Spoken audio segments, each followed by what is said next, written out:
Hey, welcome back to the channel. This game is one of the biggest titles in 2020.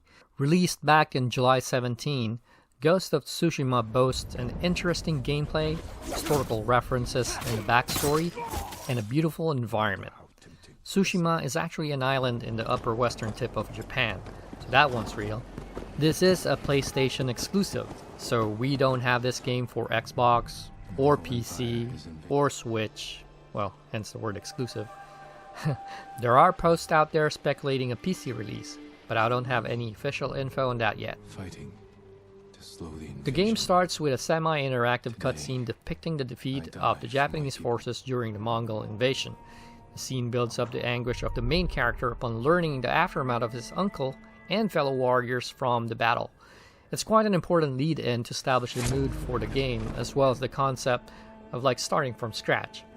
The interaction with the game then starts with familiarizing yourself with the basic controls and simple attacks.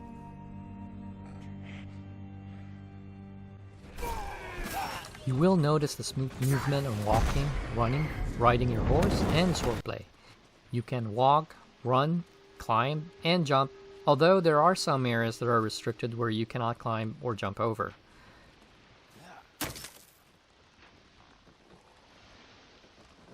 The combat is quite responsive and also satisfying when it's on beautiful scenery, whether it's grassy fields or over a dense flower expanse.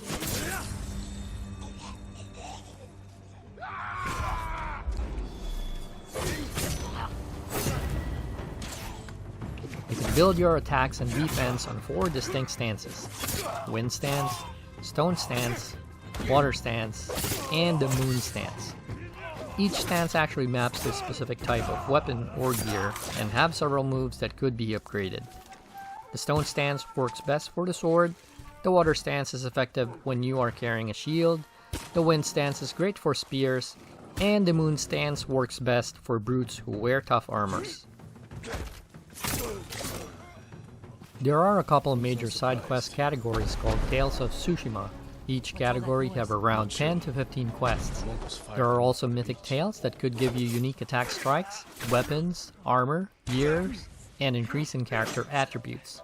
There are also various minor side quests like finding hot spring locations where it could increase your maximum health, or locating fox dens that could give you charms that would improve melee, defense, and strength characteristics.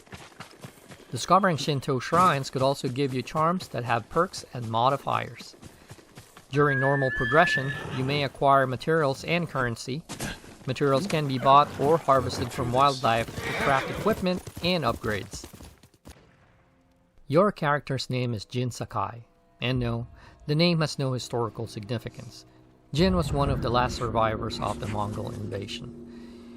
You start with a basic armor and weapon that you can replace or upgrade as you gain experience or the prerequisite materials. Among the supporting characters, you have Lord Shimura, who is Jin Sakai's uncle who took care of him when Jin's father died. Masako Adachi is another ally in the game who is highly skilled in bow and arrows. Sadunobu Ishikawa is one of the first few allies you will encounter, who is actually your sensei or teacher. There will be other allies that will be presented as you progress in the game. But while you were sharpening your sword, do you know how I prepared? Khotan Khan is another fictional character representing the Mongol leader who was established as the grandson of Genghis Khan and also the main antagonist of the game. Which villages to tame and... Your allies will have missions where you have the opportunity to help. Completing these missions would also complete their stories and could give you quite significant rewards. The environment.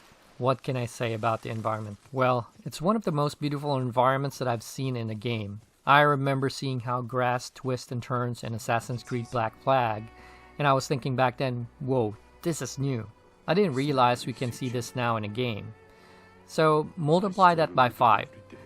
Okay, maybe 10. And that's what you see in Ghost of Tsushima. You can see the fine detail all over the 3 regions of the map. Although the map looks small, don't let this fool you.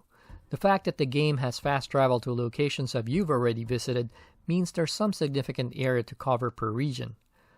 Within the region there are several locations like towns, camps, and temples where you can interact with various non-playable characters.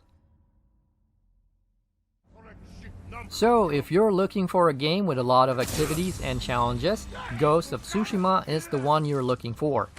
If you have played this game before, then working on the side quest and the Legend Storyteller mode will bring you a new angle on the game as it focuses more on the mysticism and supernatural aspects while allowing co-op play with your friends or random players online. That's it for a quick overview for this game. Thank you for watching. Please subscribe, comment, or like, and I will see you again on the next video. Sayonara for now from Are You Still Playing?